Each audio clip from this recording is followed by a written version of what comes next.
Dirt roads to rock crawling, two-buck chuck to screaming eagle, moonshine to 50-year-old single malt. We talk about it all here on Wheelin' Wine and Whiskey with your hosts, Jason and Chris.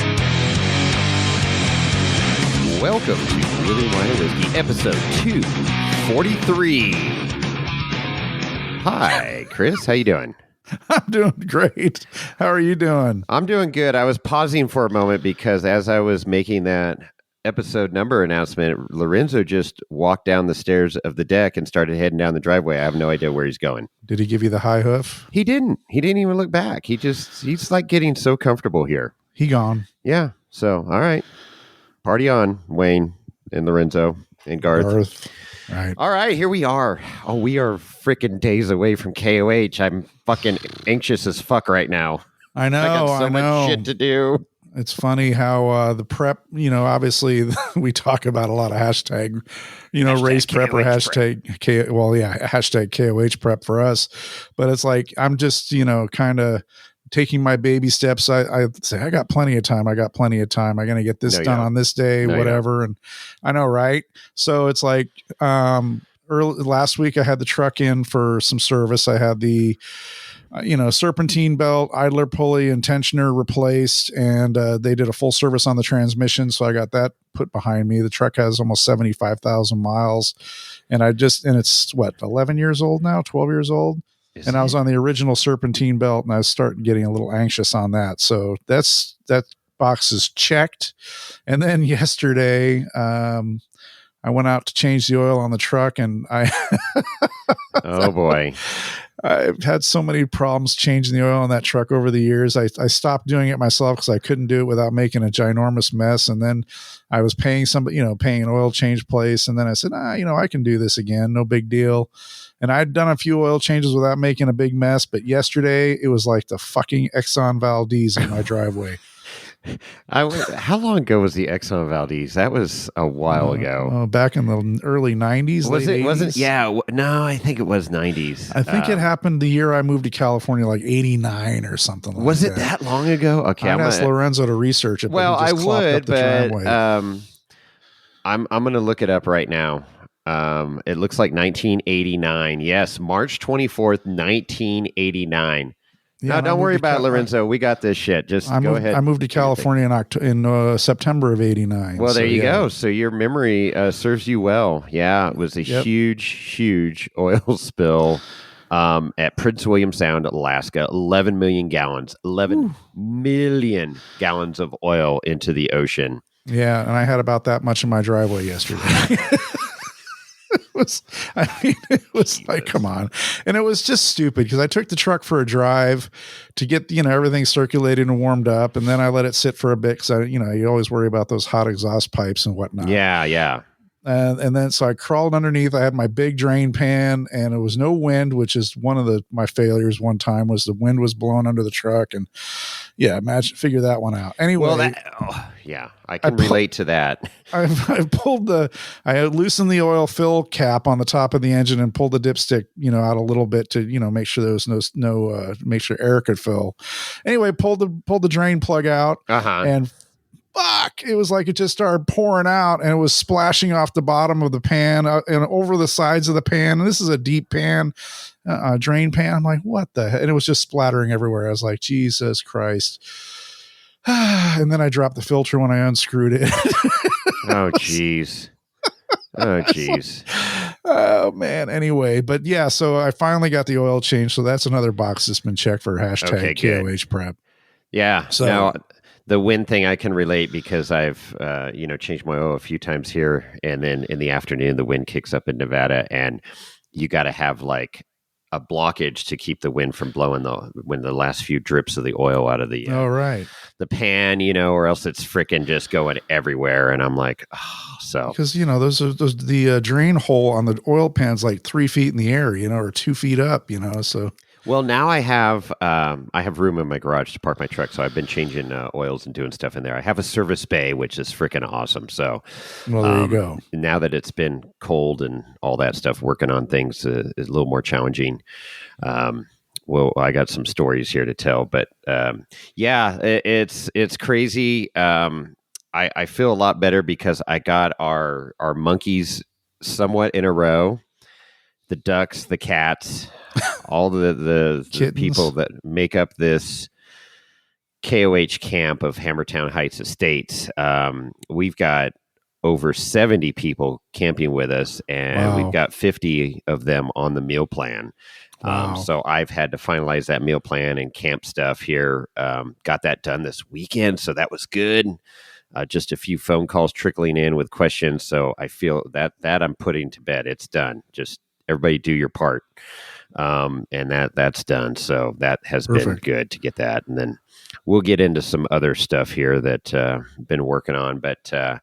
I think we need to get right into the latest devastating news I just received this weekend. You just learned about a little bit ago. Yeah. So, we don't want to bring the old podcast down, but this is real world shit, unfortunately. And we're not afraid to talk about it. So. No, dear friend of the podcast and of the four-wheeling community here in Northern California, Lee-Bun was just diagnosed with stage 4 cancer. And I mean, she always had a smile on her face. She still has a smile on her face going through all this bullshit. Right. And her and her husband Chai are always out on the trail helping people, right? So they are the ones that came up with that 12-volt welder, the Bun trail welder, the wire feed welder that makes it super simple to weld on the trail. And it also, they have a little kit that converts it over to the Premier Power welder. I can't tell you how many people they've welded up on the trail and how many people that their product has helped out on the trail. And she loves night runs. I mean, every time she came into our camp, right, it's like, come on, let's go on a night run. That's right. I'm like, we invented the night run, and we still don't even want to go right now, Sue. But she'd talk us into it. No, it was always funny. Oh, yeah. But yeah, so, and she was on Truck Night of America. Correct. Truck Night in America, I guess, is the proper name there. What was it, like 3 seasons? At least 2 seasons, but I think it was 3 seasons. I think you're right. 2 or 3. I think it's 3. Yeah, it was in 2019, in the early part of 2019 when her episode aired. Driving their Toyota People 89 Toyota 4Runner. Freaking Chai works his magic and has built some incredible trucks over the years. Yeah. And they send it, man. They don't mess around. And you go back and watch that episode. You can go back on YouTube and see it. I think, history.com was the channel that it was on. It's History Channel, yeah. History Channel, right? So you can look up Truck Night in America. But it was cool. And of course you had, Glenn Plake there. And Glenn Plake was her judge, was her or her mentor, right? They paired up people, the contestants, once they got through the first couple obstacles and weeded down the field, then they went to the main, the grand finale was this race course, right? Or this obstacle course, I should say. And you had a mentor that would help you work on your rig and get it ready for the final challenge. So Glenn was her mentor there, which was super cool. You had Rob Bender Park. You had Abe Wine also on that show. Anyways, great show. If you haven't seen it, go look up the old episodes. They're popular. So anyways, freaking just sad, It is. And, to think that, she's, young, she's a mom, she's a wife, she's an active outdoors person, and full of life and just energy and off-road community. Yeah. Business owner. I mean, the list goes on and on and on, but, this is like I was scrolling through the Instagram this morning, or no, actually it was Facebook. And I saw on 4x4 Rescue, what Tyler posted up, and I almost dropped my coffee. I was like, what the fuck is going on here? Yeah. And, this is literally the last person I would think that this could happen to. So, but she's strong, she's young, she's got a great support network, and she's going to have a battle, but, we're all rooting for her. So, yeah. absolutely. So, this is near and dear to our heart, being right here in our backyard of Northern California, and always seeing them out on trails and wheeling with them on night runs and stuff. And night run. Oh shit! But, James just woke up. Yeah, I'm sure he did. But it's and there's a million GoFundMe's out there and all this stuff, right? And but they really do need the help at this time. Yeah. And that old saying of pay it forward or whatever. This is definitely, if you haven't run across this family in the past, you'll definitely see them out in the future, and they're willing to help. So, and they're not one to throw out their hand. Oh yeah, hey, I need some money, right? I mean, it's always difficult when people go through this stuff, and it's like, hey, let's get a GoFundMe and get some money coming in to help pay for medical bills and stuff. But it's hard for people to ask for help. And it's right. It's a pride thing, right? It's a pride thing, and what's, I guess the point I'm trying to make is that there's people out there holding cardboard signs that have no problem taking $1 from a perfect stranger, but right. This is not a stranger. This is not a person that's holding out their hand. This is our 4-wheel drive community, giving back and helping one of our own in need right now. So that's the point I'm trying to make. So there is a GoFundMe. It's been posted. It's all over IG right now. This is Facebook. Monday. Yeah, this is Monday when we're recording. This is coming out Tuesday morning. So, we have it on our page, Wheeling Wine and Whiskey page, and it's everywhere. We have the in the show notes, right, Chris? You'll have the GoFundMe. Absolutely. Yeah.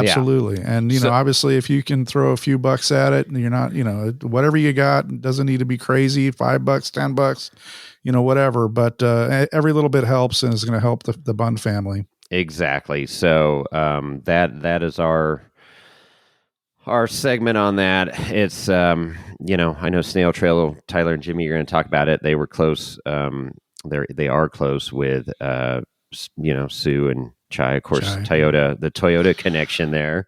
Everybody has a flaw. Hey, I'm not making any Toyota jokes now. This is real life stuff, and I rode in a Toyota yesterday, and I'll get into that. But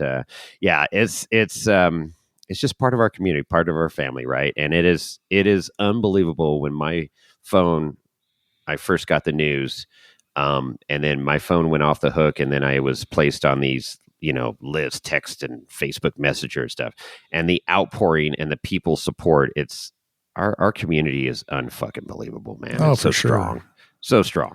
Absolutely. And we're going to be with 80,000 of our community down at KOH. So, it's awesome to see how cool and how people come together in times like this. So that's what I'll say about that. And look in the show notes for the link, or go to IG, the Wheeling Wine and Whiskey IG. You'll see the links there. And again, whatever you can spare, whatever will be helpful for sure. Yep, absolutely. All right. Let's get back to KOH and so the prep. I gotta go prep. Oh yeah, I know, right? So, what makes me feel a little bit better is watching these race teams clanging and banging, as you say. It's like, oh my God! And then you look at like Ultra Ford Jones. I can't deny it, and his page gives me so much anxiety right now.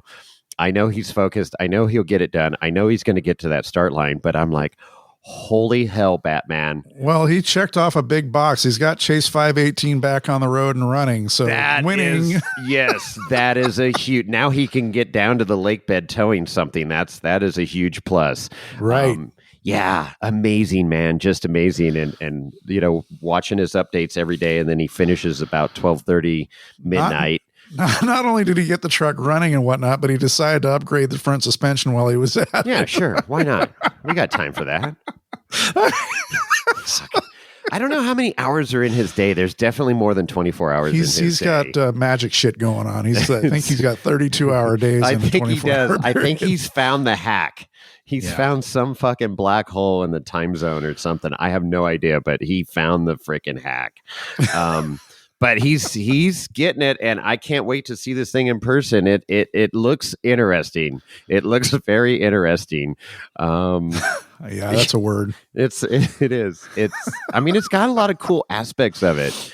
And of course, he's trying to improve it along the way. Well, every time you improve or modify something, then something else has to be modified, and right. It's a vicious freaking cycle.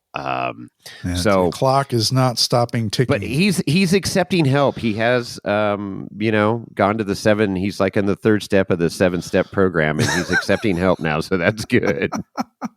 If I was closer, I would go help him. But I got to do my own shit right now. Hashtag KOH prep. Right. Yeah. No doubt. So that we're following a lot of people. Holly is recovered from her back injury. She is racing. So we want to get her. We're gonna catch up with her on the lake bed. Yeah, we're gonna be Holly Fowler 24/7. and Nessie. Is that what she calls her car? Nessie. It might be. Her Jeep that she's racing. Of course, you've been. Shannon and Jess. Jess was revving up the race car last night on IG. So that's pretty freaking cool. I can't wait. Can't wait for this. Maybe she's in a drive and Shannon's gonna be. I'm wondering if that's going to happen at some point. That'd be cool. That'd be badass. Yeah. No, we'll see. And then our buddies at SXOR, Cole and Sky, Brandon, and then Bailey Cole's hopping in with them. I'm sorry. Bailey Campbell. I'm sorry, Bailey Cole. I was right. Jesus criminy. It's always getting them mixed up. So I'm backwards. Bailey Cole will be hopping in. So we are going to have them on the podcast. I've already been communicating with them. Good. And then, our Volkswagen buddy, Far Motorsports. We haven't had him on the podcast, but that's another, he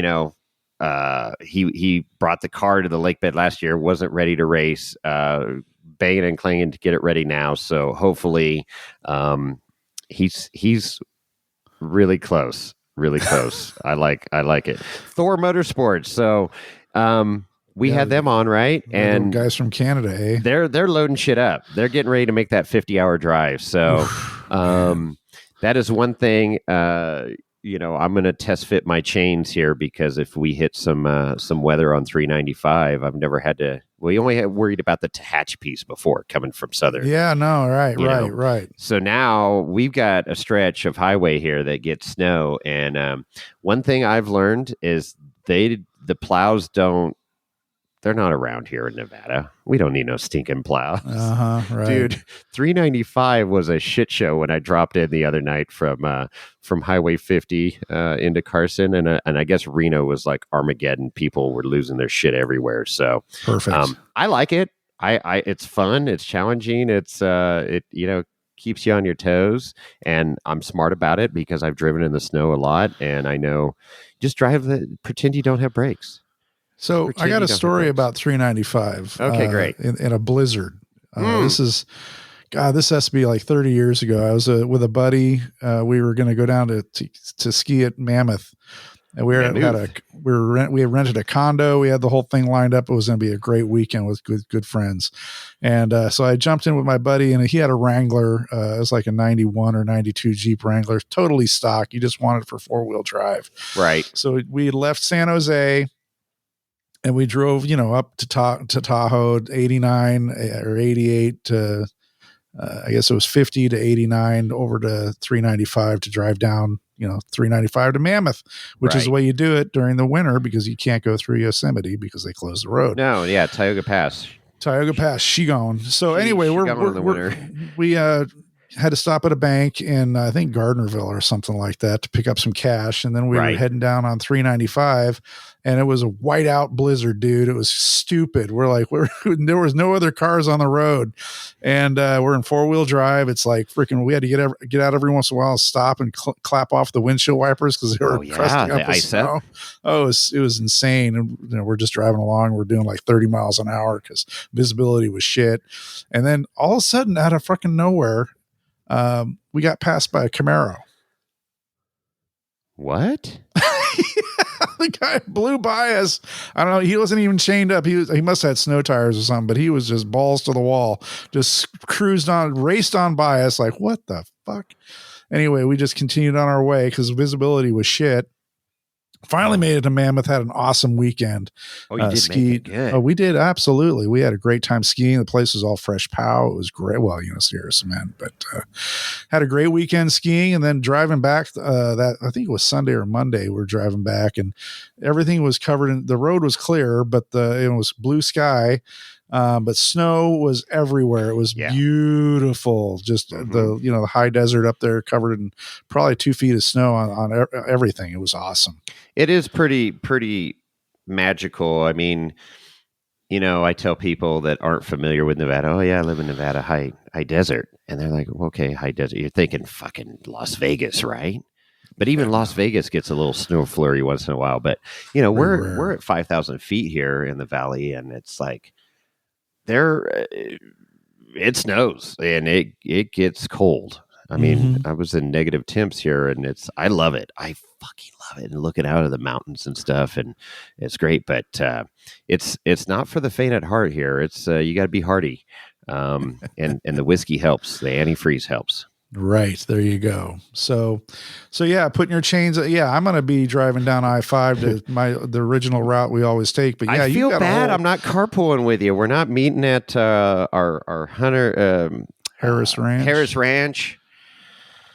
Oh, so you're solo. I'm solo. Nobody. Yeah, you got nobody.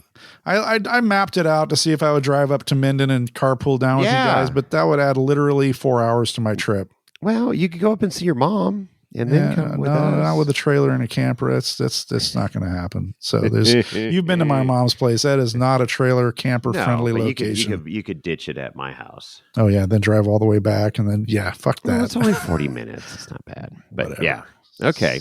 Well, yeah, we'll see. But it's coming up quick. I mean, we are literally days away. I thought I had one more weekend to work on shit. Or 2 more weekends? What did I? No, we're home next weekend. Then we drive down. Yeah, I'm driving down the following. So 2 Fridays from now. Yeah. So I'm on the road. I do have one more weekend. I was thinking I had 2 more weekends, and I have one more weekend to final pack. But we're getting there. What else? Oh, so MDM Megan Miller. MDM Motorsports and D Mill with a welder. He's been X-Racer D Mill. Yeah.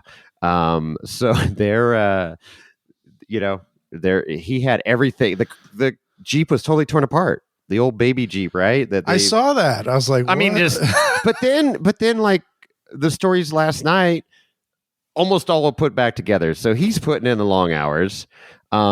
Of course, I've been keeping in touch with Keith and Melissa at Evolve Racing. It sounds like from the live that Dave Cole, Cameron Steele, and Miles did, that they're the only EV racing. I don't know. I haven't finished watching the episode, so I know Boston Kyle's in the mix, but if it's not a modified course, Boston doesn't even want to do it. So I don't know this. God, I thought the EV thing would be like, 20 cars by now, but you're right. With how much is going on in that realm. I mean, the Cybertruck is now out in the wild. It's being delivered. I saw one in the wild last night. Oh, did you? Saw one in the wild. I have. It is Craig saw one. Ugliest fucking thing ever. I have not seen one other than pictures, but it's funny. I mean, the Cybertruck, they're ugly, but with those out, the Rivians are out, and then of course the Rivians are I don't hate the Rivians. CJ with a CJ has one, and he let me drive it, and it's impressive, man. I'm not all on board with it, but it definitely is. It makes you raise an eyebrow and go, Well, but here's more food for thought on that. Yeah, I mean the Rivians, but I mean even how old the original Tesla S's are now. There's got to be, somebody out there that owns one that they could start jacking up and modifying and turning into a flogger. I mean, I don't know, but Evolve Racing just did that. I'm talking about using the original chassis. No, those cars are fucking junk, dude. As far as they would not stand up off road, and I haven't, poked my head in and around the framing and stuff of the Cybertruck, but I gotta imagine it's fucking just those things soulless like a fucking Cherokee, heavy as hell. And then of course you got the Hummer, EV Hummer thing. Now I'm seeing those more and more on the roads up here. I saw two in Reno. We don't see the Teslas. We don't see the Priuses up here, but we have a few EV Hummers and I that EV Hummer that I saw was on McCarran when I was heading to my mom's, and he made a U-turn at the intersection I was at, and that four-wheel steering, that thing turned sharp as hell. I was like, damn, for a bloat mobile. Cool shit. So, I want to see Keith and Melissa succeed this year. It's always the learning curve and stuff, and I mean, Keith is a madman to figure this shit out and have the determination to learn shit about, electronics and all this battery management system and everything to make this truck work. You would think it'd be just, I don't want to say plug and play, but okay, you pull out all the componentry that makes a Tesla go forward and backwards and you put it into your rig and it should work. Well, no. It doesn't fucking work that way. Proprietary shit that makes it. Well, but he's got great help this year, and we're gonna get them and Eric Amato from Radial Dynamics about that power steering. 400 fucking volt power steering. That is really cool shit. Put your tongue on those leads. It's not the volts that kill you; it's the amps, Chris. Right? I'm sure that'll all work together to take you out. Yeah.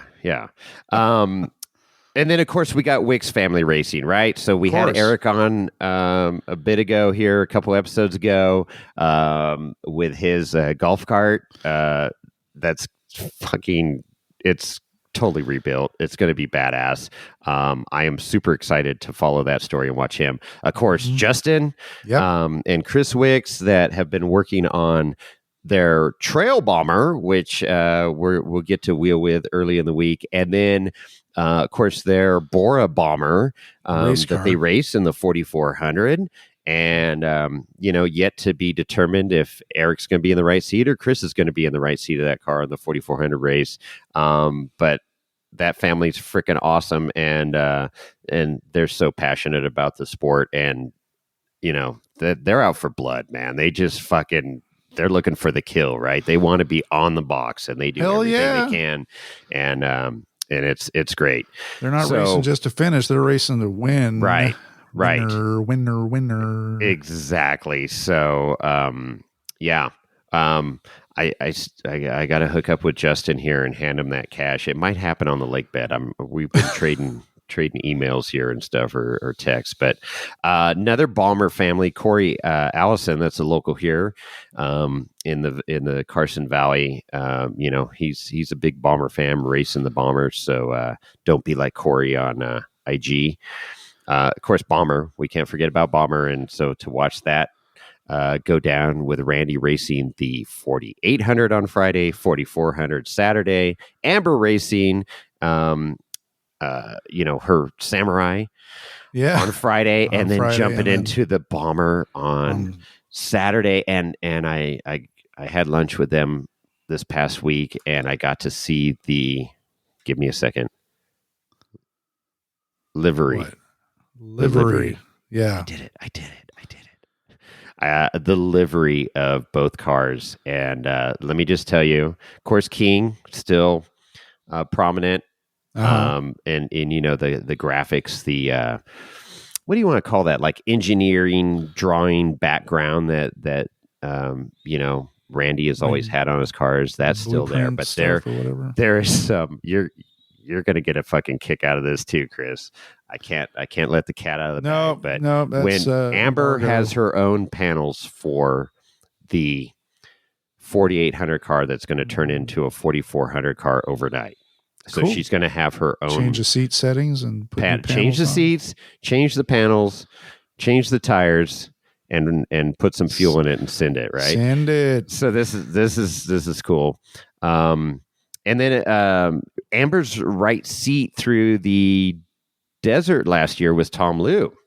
Okay. And he's local as well, and he's racing his own car this year, so he's back out on the racing scene. So well, let's back up for a second. So I saw that post about the engine failure in the 4,800 car. What? So that was a manufacturing flaw. What happened? Do you Don't know. He said one cylinder was all scored up and just shit the bed right out of the gate. Sucks. It's a crate motor, right? From Summit Racing. And one great thing, or there's many great things about Summit Racing, but their return policy is pretty freaking good. And Randy has a great relationship with them, so that should all be warranted. And luckily he had a spare engine, because who doesn't have a fucking spare engine in the rafters of their shop, So he had the exact same engine sitting there, and they put that in, but he's going down a little earlier than he wanted to or had expected to, planned to the desert, and going to go back down, and he's not going to fire the car until he gets it to the tuner. And they're going to go through everything, check everything, and then fucking light that baby off and get it tuned. And then they got to do, more testing, tuning on the lake bed. So not the ideal situation. He was ahead of the game, and now you got this in there. But welcome to fucking racing, right? This is exactly the real world shit you got to deal with. And but hey, it happens. Who knows? It was happens to everybody. Maybe that engine was assembled on a Friday afternoon, so who knows? I don't know. But goddamn, blame it on Friday. Exactly. So hopefully that was just a fucking isolated deal, and they get this new engine, and they'll get it dialed in as far as the tuning and stuff. There's no doubt about that. And then just fucker better hold together and send it. Yeah, for sure. So, all these different stories, right? And we're just scraping the surface. I mean, we got a ton of race fans out there, and they follow their people, and it's just everybody is just grinding away. And with it being a week earlier this year, it just seems. I mean, even setting up Hammertown. Yeah. I mean, it seems like they're way behind. I mean, they're just now starting on the short course. They're going to get it all done, but fucking people start arriving on the lake bed here this week. Yeah, we got the motos, the motos this weekend. King of the motos. I know. It's the gate opens in 3 days, 18th, right? The 18th. 2 days. 2 days. So when this podcast launches, hello, we're right there. Fucking it'll be the 16th you're listening to this, and the 18th on Thursday. Hello, gates open, welcome to Hammertown. That's right. So now Hammertown continues to get built even while the racing's going on. That's true. During construction doesn't end, but still it's and the W has been hitting hard down there. That's what Dolly's been saying. Dolly's been giving us our daily updates, which is great, living vicariously through her on the lake bed. I got to do a live feed with her yesterday. I tagged her in when I was in the snow and she was in the desert. But holy hell, it's crazy. It is crazy, but it's coming whether you want it or not, and everybody's embracing it and figuring their shit out. And we'll see you on the lake bed. With that said, I know you and I talked a little bit. And Bronson and Jess and I have been talking about trying to do a listener meetup. Again, we did that on Turkey Claw last year, so we're figuring that out. Something will be announced, but it was super successful. It was great to see everybody, and it's so hard to meet up on the lake bed if you don't have a set time and day and place. So we'll figure out something, do a little meet and greet. and we love to meet our fans and pass out stickers and. Sometimes you can get Chris to give out a little something extra. He'll even give you a hug if you ask really nice. So. Yeah, I don't know about that. Because we give till it hurts here on the podcast. Yeah, perfect. Don't make any promises you're not willing to keep. I'm not. I didn't say it was you. You're the hugger. Right. Big bear hug. So, yeah, I'm looking forward to it. I'm bringing the Jeep down. One of the things that I really want to do when we're at KOH, and I know that there's been a lot of talk about cleanup and keeping the desert clean while we're there. And you brought that up. I want to spend a day or two in the mornings over at maybe Chocolate Thunder or Backdoor, helping clean up from the night shenanigans. I know that, I think overall everybody's really good. There's a great group of people out there, but when you get a crowd like that, there's always going to be bad eggs and or bad actors, and there needs to be a little cleanup after that. So, who was that? Was it Harry that's leading that charge, or No. Sons of Smokey, tread lightly. There's a bunch of IG people, Holly Fowler. There's a bunch of people behind it. And Trail Haunter. I mean, it just goes on and on, right? Like everybody's been sharing it. Mm-hmm. And Blue Ribbon Coalition and everything. So yes, there is a set time and date. Wow. It's like every day. It is every day. It's every day on the gram. So I definitely want to do that and help pick up from the shenanigans the night before. And Sons of Smokey, are they the ones doing the King of the Canners? King of the Canners. King of the Canners. They're the ones that are Bad Lines, Good Times, and King of the Canners. Yep. Of course, Clean Deserts, Johnson Valley Crawlers is on board. I mean, Gambler 500. There's the other one I was trying to think of. That's the one I was thinking. But they're taking these VP 55-gallon fuel cans. They've created these super cool can crushers, so you can crush your can and it falls right into the 55-gallon drum. Right. This is great to help keep the desert clean. I know over the years we've been out there, and I'll tell you, the day after King of the Hammers last year, we were driving on some of the trails, drove Chocolate Thunder, spotless. I mean, our people are picking up after the fucking assholes that get drunk and throw their shit on the ground. So, unfortunately, it takes us people with a little bit more wherewithal and responsibility to do that. But so I was trying to look here on. They do have they'll have the cans out and then the cleanup. So 9 a.m. Chocolate Thunder, 9 a.m. Chocolate each Thunder. day. Yes. Yeah. So we'll be out there at least once, day. if not twice. Yep. Turkey Claw, Backdoor. Those are the three areas that need attention every morning after the nighttime shenanigans. Debauchery is a better word.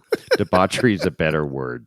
So you will not see me out there at night. I won't be doing that. But yeah, it's even beyond my scope now. Yeah. So let's we will announce that on IG, but we are definitely going to be part of that cleanup. And I love the old saying, and it is so true. Many hands make light work. Absolutely. And when we were working Chocolate Thunder a couple years ago on Golf Cart Recovery Day, that morning we had picked up a full garbage bag of shit. And I won't tell you some of the stuff I found that I was just like, what the fuck? Okay. Cans are the majority, but there's shit. Yeah. So bring gloves, bring one of those, claw things. You can pick them up at Harbor Freight for like freaking $2. And, I like to have a 5-gallon bucket because it's easier to carry and you could drop shit in it and, bag blowing around and shit. And then you dump it into somebody with a garbage bag around there. But sure, that's my pro tip. Get one of those fucking claw extendable gripper suction cup thingies. right? They got the little suction. Yeah, like you could pick. Yeah, and you could pick up a piece of paper with those fucking things. They were good, right? Yeah. And you don't have to bend over. We're getting old, Chris. We don't like to, kneel down, or it takes us longer to get back upright. So I'm on my knees. It's not good. No, it is never good if you're on your knees. Jesus. So. With that and a 5-gallon bucket, get your little Homer bucket from Home Depot, and help come fight the good fight and keep the desert clean and keep these trails open and keep the good name going for us off-roaders that aren't spreads good karma. Yeah, that aren't banging off the rev limiter and they're late night throwing fucking cans out their windows. Oh boy, the soundboard has been corrupted for 2024. What's going on over there? I don't know. I don't know where it is anymore. There it is. That was it. It took a while. You're going to have to edit out the precursor there. That's Maybe right. we need elevator music like Snail Trail has when we're trying to figure shit out. Yeah, no. But good elevator music, not the shitty elevator music. Muzak. Yeah, Muzak. Yeah. Yeah. So yeah, we'll make an announcement on the IG when we're heading over to one of those places to do the cleanup day, so you can join us and whatnot. It'd be kind of fun. I'm glad you brought that up. That's on my notes. Very good. So So that. What else do I have here? Oh, the 40. They're doing the RV spots. Oh, they are. Yeah. They got quite a few. They still have some available. So it's not inexpensive, but you're in a secure area. You have trash bins and 24/7 security. Of course, you got the entertainment there. They had the cornhole boards up with the heaters and a bar and food trucks, and it was a cool little spot. I'm going to go back there this year and hang out. We had Austin and his wife from Irate 4x4 go out there as a date night, right? Oh, right. They came over from the East Coast, and I go, "Where are you guys headed?" He goes, "It's date night," and I go, "Okay, where are you going?" And he says, "We're going to the 40." And they came back. They had a great time. So it is, this freaking city that sets up in the desert for, now 3 weeks out of the year. Right. You can go and have a date night at the 40. Yeah. So Breakfast, right at the entrance. Yeah. I don't know about all that, but yes, there is a bar and entertainment and a mechanical bull. Oh, that's what you. Yeah, I heard about that. That could be good. We need to get one of our group on the mechanical bull. So correct me. Speaking of the mechanical bull, the there's going to be a trading post in Hammertown. Is that what was being said by Dave Cole and What Miles? do you mean, like trading posts, like Indian? It's gonna be like a general store. I think general it's more store. Yes, a trading post, store. general store. Not a trading post. Shit. This Whatever. is not fucking Davy Crockett and shit time. See Lorenzo in there and all that, right? Chris is going to go down. Chris is going to go down there with a couple fucking bear skins trading for some fucking whiskey. That's what he's wear my raccoon cap and walk in there. Yeah, and your fucking musket. You never know, man. You never freaking know what's gonna show up in Hammertown. I wouldn't put anything past what happens at Hammertown. No, but there is supposed to be a general store-esque deal where 4-wheel parts used to be. Right? Yeah, exactly. From the fire pit, right? Directly across from the Jumbotron. Yeah. Yep. So, where's the high diving pool going to be this year? Oh God, that does need to come back. That was ready for disaster is what well it did have yes it did. It was disastrous, but yes, the diving contest at KOH years ago, fuck, there's always something. But anyways, hey, we can't forget to mention the debauchery, but controlled debauchery is Ultra 3 night Tuesday night. Ooh, and if you don't know, you should know. Yeah, Ultra 3 night. If you know, shout out to Ultra 3. And then that morning, I think Tuesday morning, Mid morning is when they do the KOH takeover, and they take all of their 3-wheelers, and there's some on little Honda 50s and stuff. They go out a camp and go down Boone Road and go hang out at the 40, go hang out at Cody's Laser Town. Oh, and it is a sight to behold. It is fucking awesome. there you go. All these 3-wheelers and little Honda 50s and stuff in a pack. It's like a Harley Davidson gang, the Hells Angels esque, just going down Boone Road. I want to be part of that. I've got access to a Honda 50. I think I need to make this happen. Why does that not surprise me? Well, I know people, but I'm surprised you haven't bought a 3-wheeler already. I actually own a Honda 50, but it is in disrepair. It's an old Trail 50 and it needs some work, but that'll be a later project. Right. Okay. Yeah. No, the one thing you're never going to run out of things to do at King of the Hammers, that's for sure. There's always going to be some level of entertainment. Oh yeah. Whether it does something for all tastes. That's no doubt.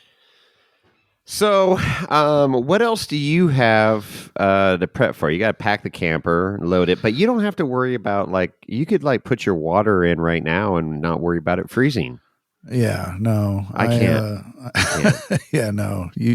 I got to load the camper on the truck and then obviously pack it, hook the trailer up, get that all done. I got to put fuel in the Jeep. I don't have a tremendous amount. I got to go grocery shopping. I am on my own meal plan. With my medical issues and whatnot, I have a restricted diet. And then one of the other things so I bought. During the holidays, I bought one of those Devos Light Rangers. Yeah, those are awesome. Got that fully charged up. So I've been charging all my devices. And the other thing I've probably mentioned over the show is I use a CPAP machine now. And one of my concerns was figuring out how I'm going to power that thing and power my furnace at night and not run out of juice. And I bought this badass battery pack that it's a lithium ion thing that'll power my my CPAP all night long, and it's supposed to from real world trials with other people that use it for a CPAP machine, they say they get 2 to 3 nights out of it. No kidding. Before it needs recharge. Yeah, no kidding. So I'm looking forward to that. Then I'll be able to run the furnace because it gets fucking cold at night in the desert. It can. And but you got solar too. I'm not worried about power. I'm just but the nighttime the solar doesn't work. It doesn't work at night. No, the moonbeams don't have count. You don't have the Polish solar panel. Yeah, no, I don't have that. But anyway, so yeah, I'm just checking my boxes. I got a lot of stuff done. Propane tanks are filled. I got all those do that done today too. Oh shit! I better add that to the list. So I found we were talking a couple episodes ago about outdated propane tanks. Yes. And so I have 4 propane tanks that, one's in the barbecue here at the house. And then I have a spare and then 2 in the camper. So I pulled the one out of the barbecue to refill it and it's expired. So it's almost full. So I'm going to use it up at KOH. And then when I get back, I'll take it to Blue Rhino and swap it out at Home Depot. Your tanks are upright in your My tanks are upright, yeah. So you can go get a Blue Rhino. Exactly. Fucking Blue Flame or Blue anything, regular freaking LPG tank in your tank. Yeah, the tank exchange. Mine are places. laying down. Yeah, and that is the one thing I wish I could change on my camper. I haven't figured that one out yet. New camper. Yeah, right.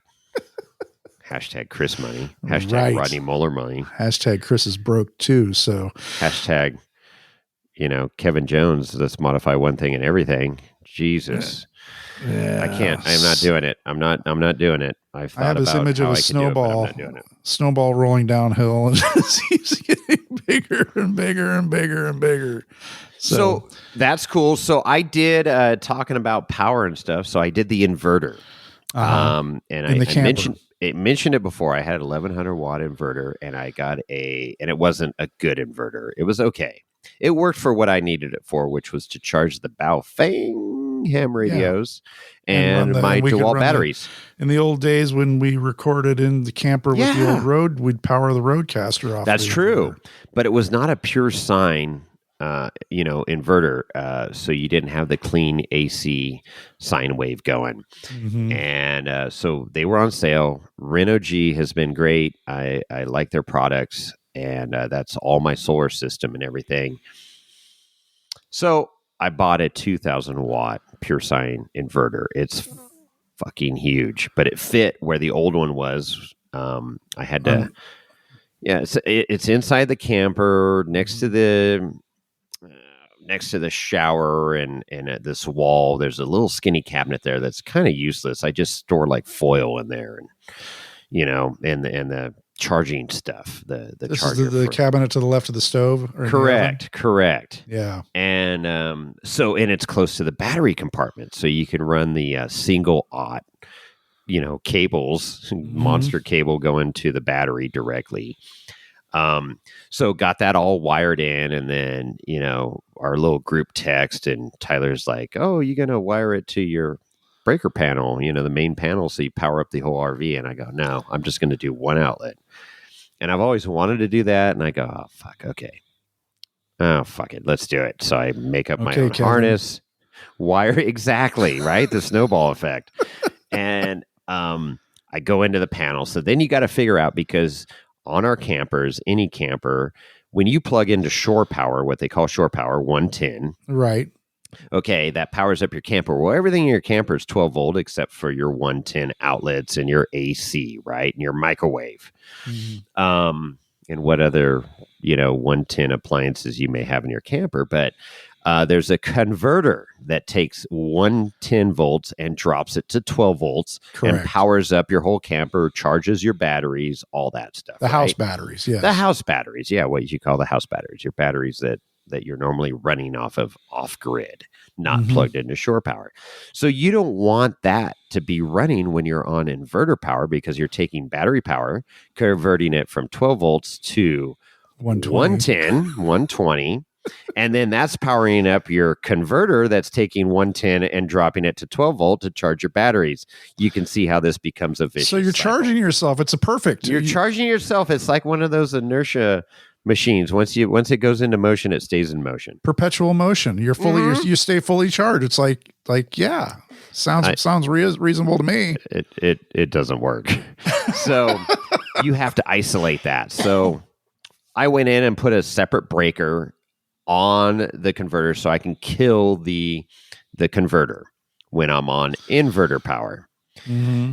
And then the other thing you need to isolate is when you're on shore power, you don't want to backfeed the inverter, right? Your 110, 120 coming in, backfeed to the inverter and blow out all the sensitive sparks or flames at some point. Well, yeah, no. So you just isolate it with breakers. It's not rocket science, but it does take some thought.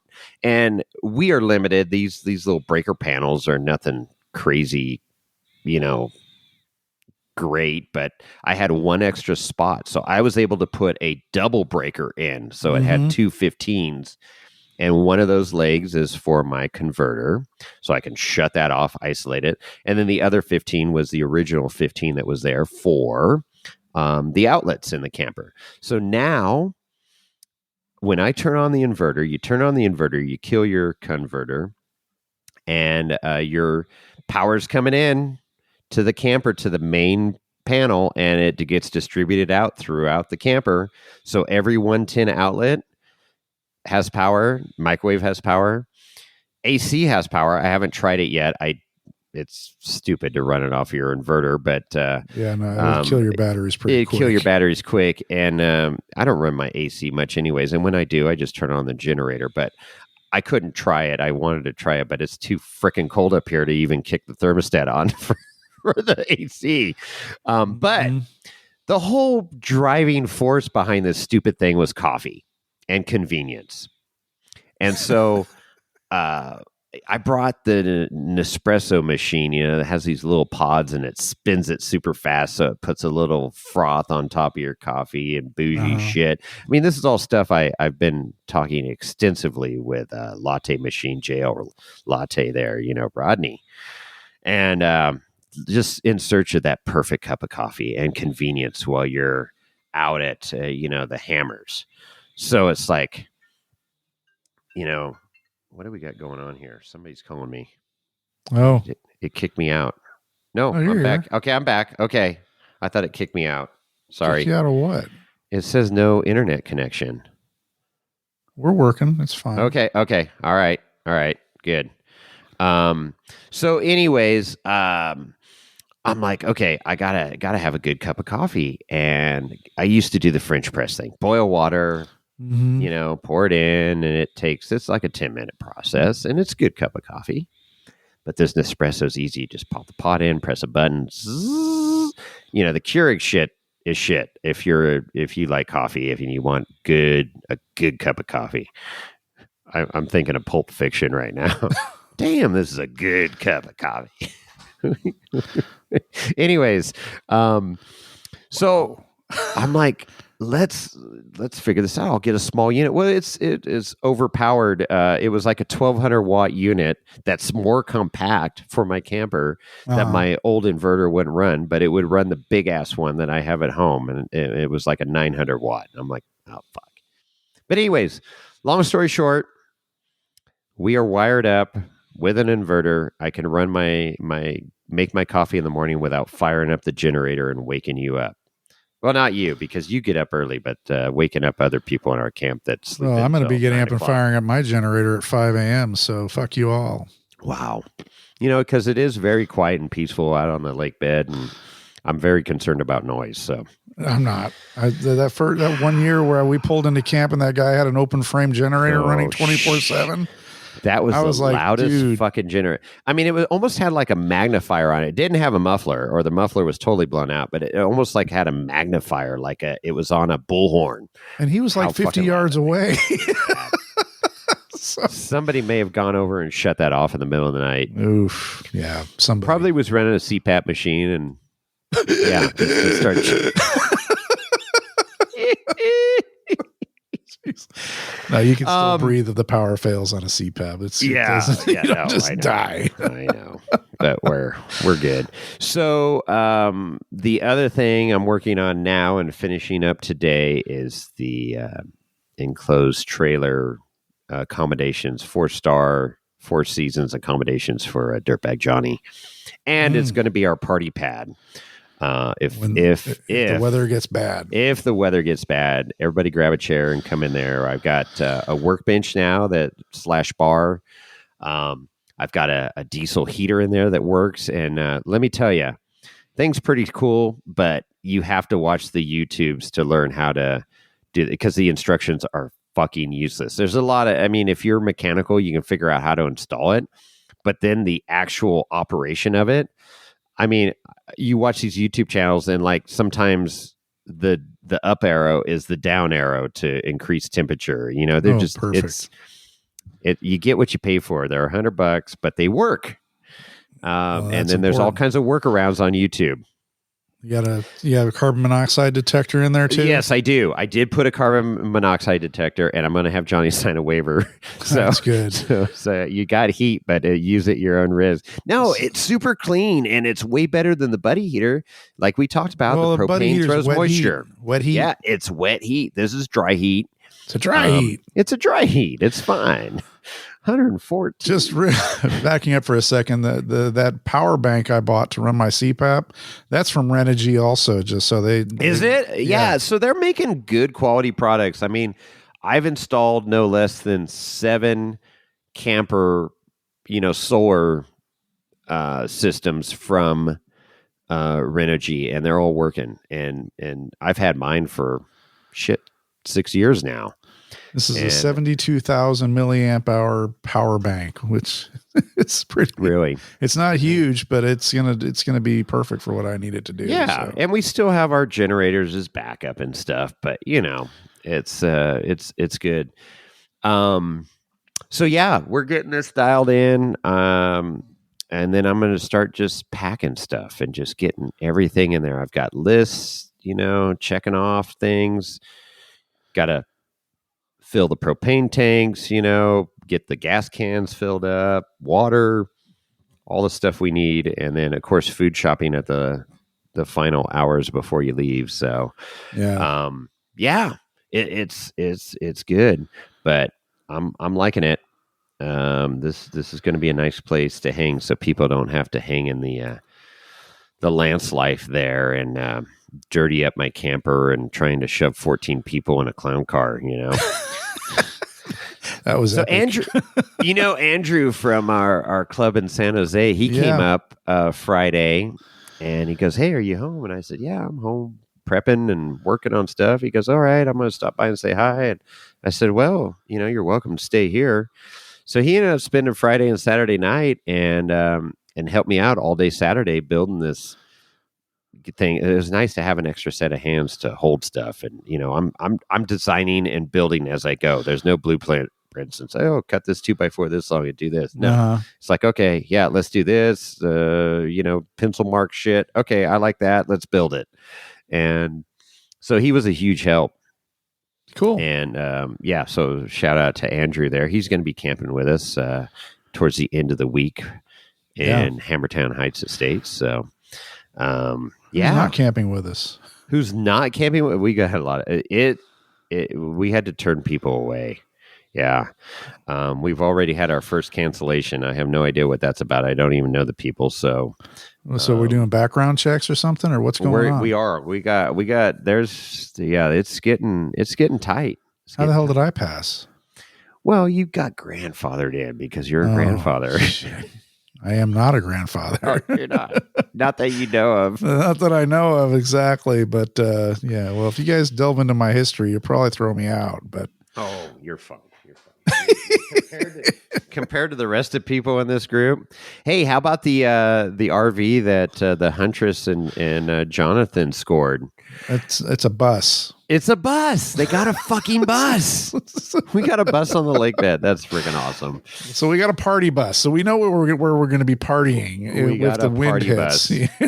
We got a party bus, a party trailer. There's disco balls. There's freaking lighted ceiling, right. And there's stripper poles. It's all perfect. I am trying to figure out how to put a stripper wall in the trailer, just in case the opportunity arises. Oh, great. Hey, we got some voicemails. Oh boy. Here we go. Should we? Sure, why not? Unsolicited, I have no idea. I don't know. But we always appreciate the voicemails. We had some good ones last podcast. So let's see who we've got calling in to the podcast. Wheeling Wine and Whiskey. Hey, what's up, guys? It's Kyle from Fortune Off-Road. Oh, listening to that last podcast, you guys were talking about KOH 22 when we were down there. It was our first time. You guys were showing us around the pits and all that. We got to hang out with Shannon Campbell. We had a blast. Unfortunately, we're not going to be able to hit up this one either. We missed last year. This year's not looking good. If you remember, Frankie and I are both in the military, and it seems like every time around this time of year, something happens in the world, and they got to send us out. So Frankie and I it's a conspiracy. Both being utilized for this stuff in the Middle East with Israel and Hamas. Super lame. It's over the holidays, too. So anyways, please do not hesitate to invite us to any more events that you guys go to. We've got to say no. Sometimes it's out of our control, but we love hanging out with you guys. We had a blast. We want to do it again. Hopefully we'll see you guys soon. Keep up everything with the podcast. We're enjoying it. Take it easy. Cool. Well, that's a bummer. Cool. I was hoping to see them on the lake bed. I actually got to see Frankie and his family yesterday on the snow run. I saw the pictures for that. Yeah. Yeah. So we were driving in at the meetup spot, and I go, his license plate is "Break Me" on his YJ. Yeah.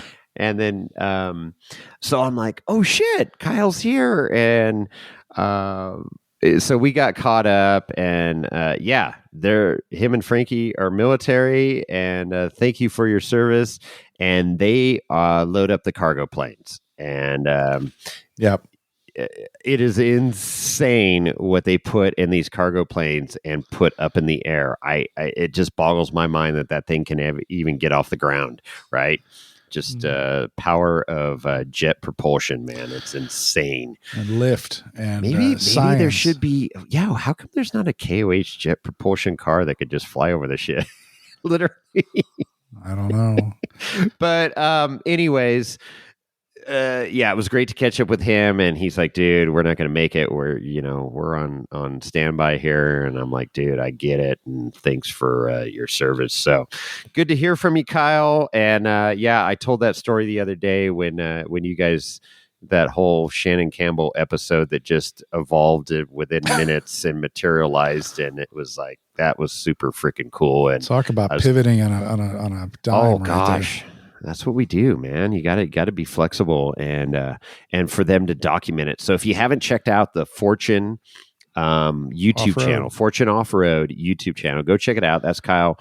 I met him through Amber, Suzuki Samurai. He's a Suzuki Samurai, and then he's got the YJ. So avid off-roader. And anyways, good to hear from you, Kyle. Thanks for calling in.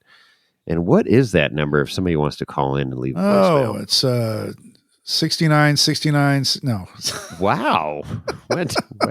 That's that other website or something. I just had a little moment. Wow. Yes, you did. 408-800-5169. Again, that's 408-800-5169. There you go. There it is. So, okay, we got another one here. This one looks suspicious. Oh, boy. I don't know.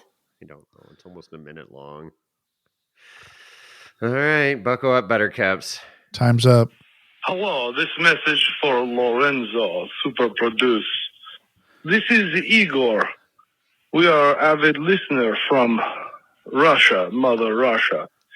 You see, you mentioned Russia and the Russian listener last time on podcast, so I think to call in, yes? Here's what I can tell you about your listening people here in the Russia space. First of all, me, my brother Igor, and my other brother Igor run little shop where we repair prison bus that runs through outer Siberia. It's very good business for us. Secondly, we use it as background music in the shop, mostly because we can only hear you laugh. We cannot hear anything else because shop is very noisy. Okay. Happy New Year. Bye-bye. That's so random. That is the most random one we've ever got. Oh, shit. Well, Igor and his brother Igor and his other brother Igor.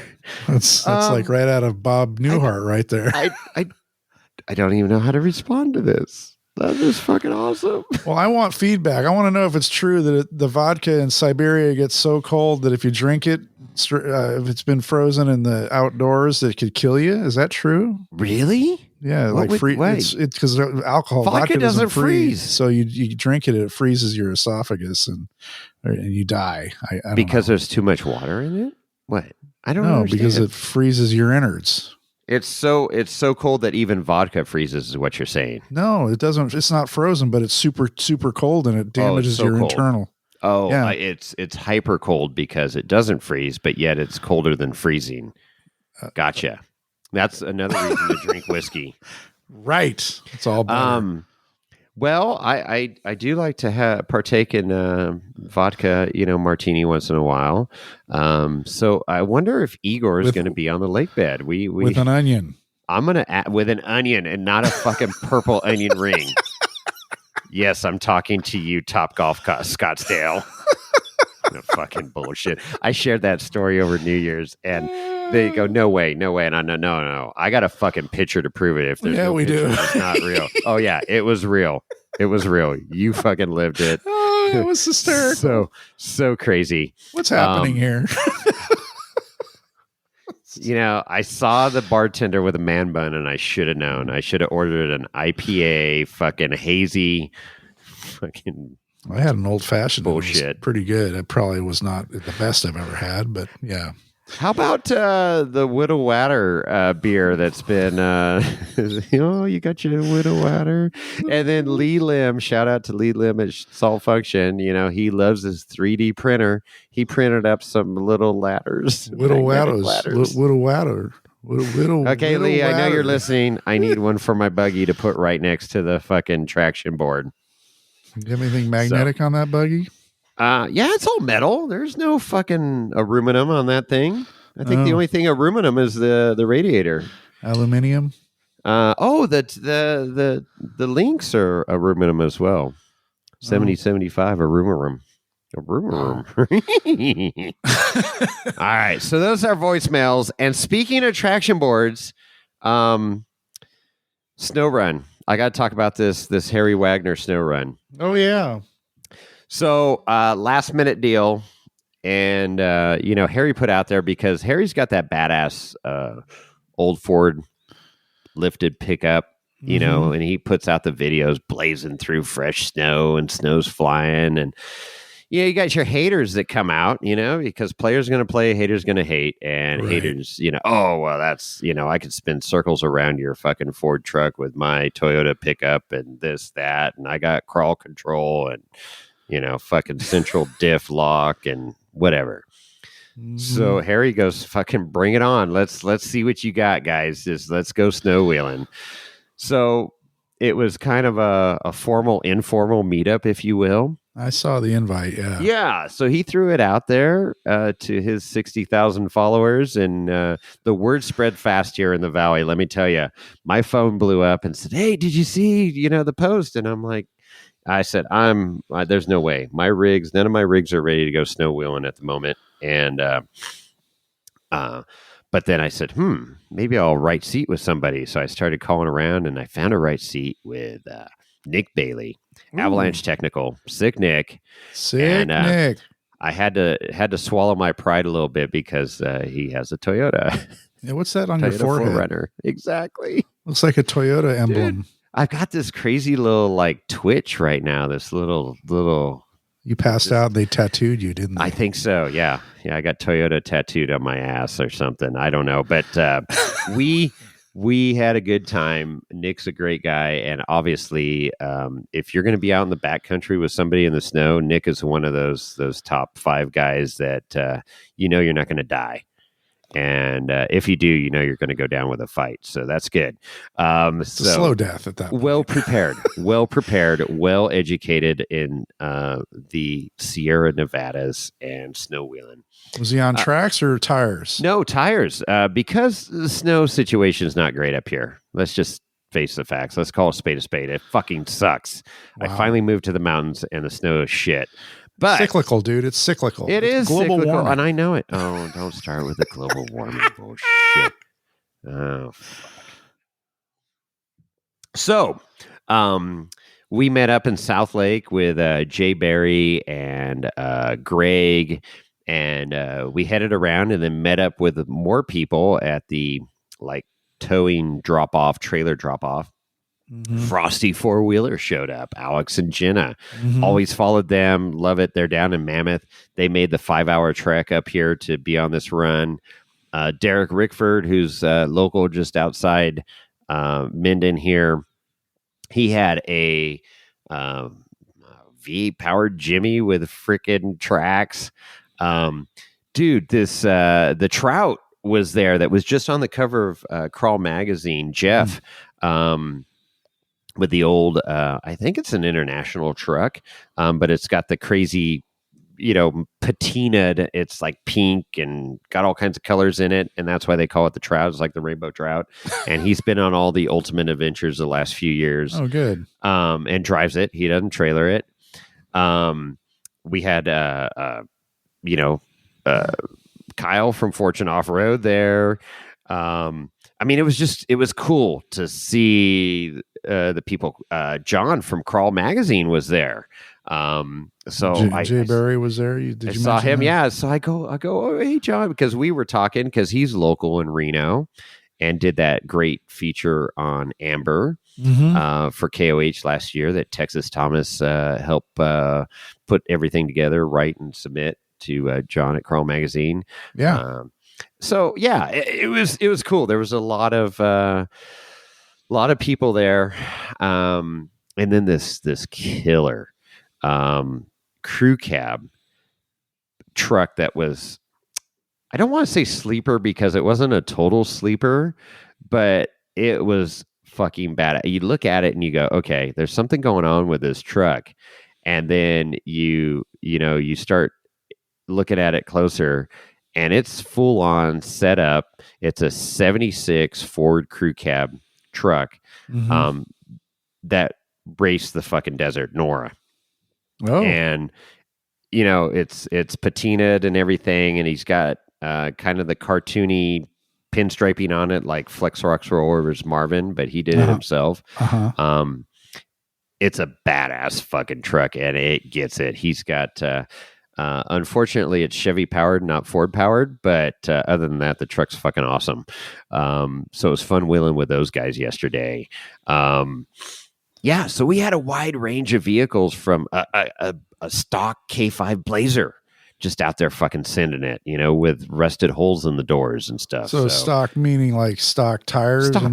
Well, it had 35s on it, I think. Okay, so it had something going on, but nothing. I'll tell you, I have never seen, other than monster trucks, that fucking 49-inch, it's got to be 27 fucking wide on Frosty four-wheeler. Those tires are fucking balloons.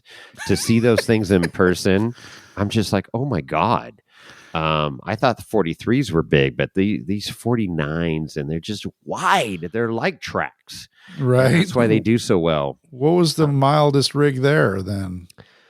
I think the stockest rig, there was a couple stock like Tundras and stuff, Toyota Tundras, but that K5 Blazer was probably there was a Cherokee that was really stock as well. But what was cool is we got, with the minimal snow, we were in snow and snow wheeling. It was a beautiful day, sunny, and not that cold. But we got to a central point where it was like, okay, bigger rigs are going up this hill. The rest of you are going to go down this trail here that's semi-flat. And we were breaking trail, because there was fresh snow on the trail. So it wasn't like you're driving on a hard-packed, road.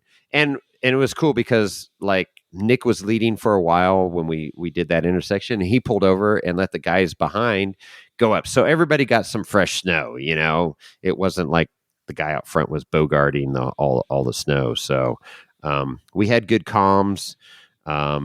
Derek Rickford with the tracked vehicle ended up going down and rescuing this Jeep that was went down the hill on the north aspect that got really.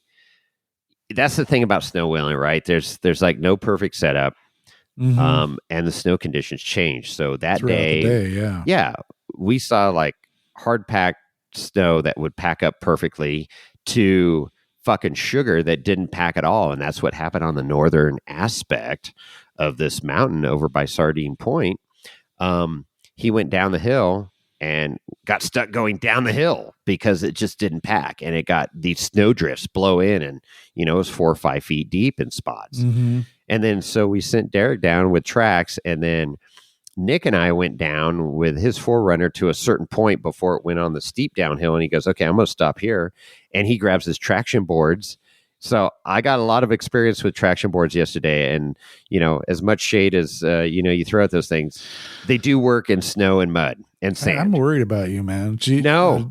Side-by-side, Toyotas, traction boards. These are things that you're living now. I'm worried about you, dude. Whittle Watters. Pretty soon, next thing you know, you're going to be buying a Toyota. If I buy a Scottle, then that's it. Then I'm done. Just send me off. But no, so, Nick, that's the great thing learning from Nick. He does these off-road recoveries in the snow. And this one guy was like stuck in his Jeep, and he, normally you'd pull out a tow strap and yank him, right? He's like, oh no, grab the traction boards, throw them under the tire. Guy pulls right out. So they have their place, right? And I have said it before on the podcast, it's stupid. It's not a Gladiator on 32s running the Rubicon with fucking traction boards. That's stupid. That just doesn't work. Or the Rivians that we saw with the traction boards on the Rubicon. But in soft, snow, sand, mud, the traction boards work. And having the pro tip is having the leash on there, something, a rope or something, because they get fucking buried and then you're digging for them. And they're orange, so don't buy the fucking camo ones that fucking disappear forever and you find them in the spring. So anyways, we got them back up, and then we said, okay, it was starting to get late, getting cold. We were running out of daylight, and said, okay, let's go back out the way we came. the views were spectacular. I mean, we were looking over at North Star Ski Resort and the whole valley there. And I guess that was a total shit show yesterday. The traffic on 267 going in there, because we were going opposite, and then coming out was stupid. Well, it's a holiday weekend, so yeah. I love skiing, but oh my God, people, get there early or just wait a couple days. I don't know. It was just crazy. I can't imagine people paying, $210 for a lift ticket and then waiting in traffic all day. Is it $210 for a ticket now? It's ridiculous, dude. It is. We looked it up last night. I think it was $210 for North Star for 1 day. 1 day. And that's one person. So you got a family of 4. Now, of course, kids tickets are discounted a little bit, but 190. Yeah, good luck. Good luck, players. Skiing is not cheap. No, it's the season. I get my money's worth out of the season yeah. pass, but and I'm fortunate now to be up in this area where it's accessible and I can go ski a couple hours and get the fuck out. Heavenly's packed today too. Here we are Monday, Martin Luther King Day, so, yeah. and I'm getting all the alerts that all the parking lots are full, and they're saying shuttle in or carpool, and it's a beautiful day. It's probably a nice day on the mountain, but who knows what the lift lines are like. But anyways, KOH prep is what we're doing. Yeah. So, great snow run. I hope it's an inaugural, annual thing. This was the first one inaugural, but I think it worked out really well. It was great to meet people that I interact with on Instagram that I've never met in person, and to see their rigs in person and their ingenuity and just bullshit with people. It was freaking awesome. How would my rig have done? You would have done fine. Air down, just freaking drop her down to 5-8 pounds and just send it. It wasn't crazy. Like that backside though, the north side was gnarly, but everything else was totally doable by everybody that was there, which was great. And shout out to Nick from Avalanche Technical for providing a right seat for me. Had a great time. I did on Amazon. I don't know if you know, Amazon's get everything right. So they actually have a pill that you can take that will prevent the Toyota cooties from propagating. Did he give you one or no? No, I bought a 500 pill pack, so I'm good. So you're planning on riding in a Toyota again? No, it's being exposed to Toyotas. So there's going to be a lot of Toyotas banging off the rev limiter at KOH. So this is true. I'll be popping those pills. See, there you go. All right, well, that's good. I'm glad you had a good time, and I wanted to do that. Maybe next year I'll make it up there for that. It is cool. It was cool. It was a total last minute thing for me because I was like, I need to stay and work on this stuff. But it was a fun little diversion from everyday life and prepping for KOH and all that shit. So yeah. Okay. You got anything else? I got nothing else, man. That's kind of up to date. I got to get back out working on my shit. You got to work on your shit. You got to take advantage of your day off, and we are just days away from heading on down to the lake bed. I'm looking for a fucking Boone Road. And Boone Road, yes, absolutely. All right, so look in the show notes for the link for the GoFundMe for Lee-Bun. Please even help her. Even if it's $5 freaking, okay? Yeah, $5-10, whatever you can spare. $5. We can all afford $5, right? Take a break from Starbucks for the day and throw 5 bones down on Sue Lee's fight. Or don't get that, Mickey Tallmouth, big boy Tallmouth there. What do they call it? Big Mouth. Yeah. Mickey Big Mouth.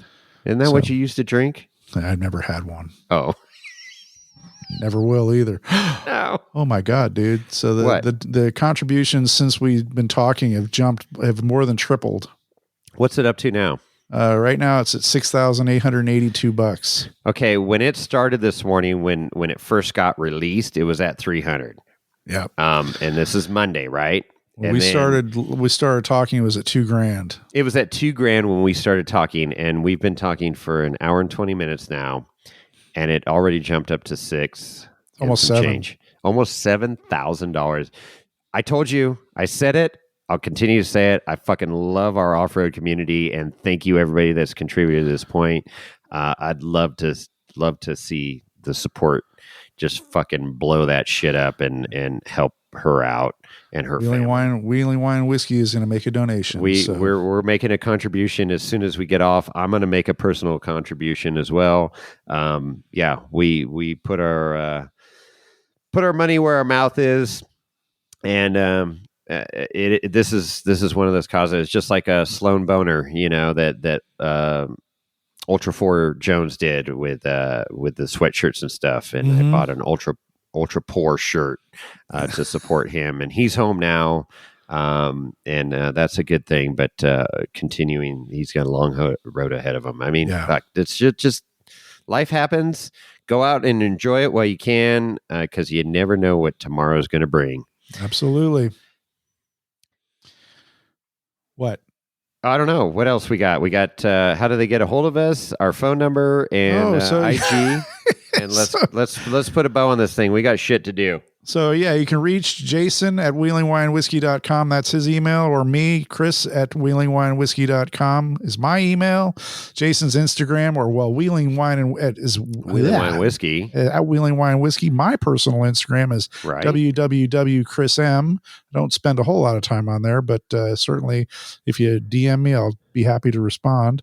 We already talked about our phone number where you can leave voice messages. And if you do that, you DM Jason at Wheeling Wine Whiskey and you can get a sticker.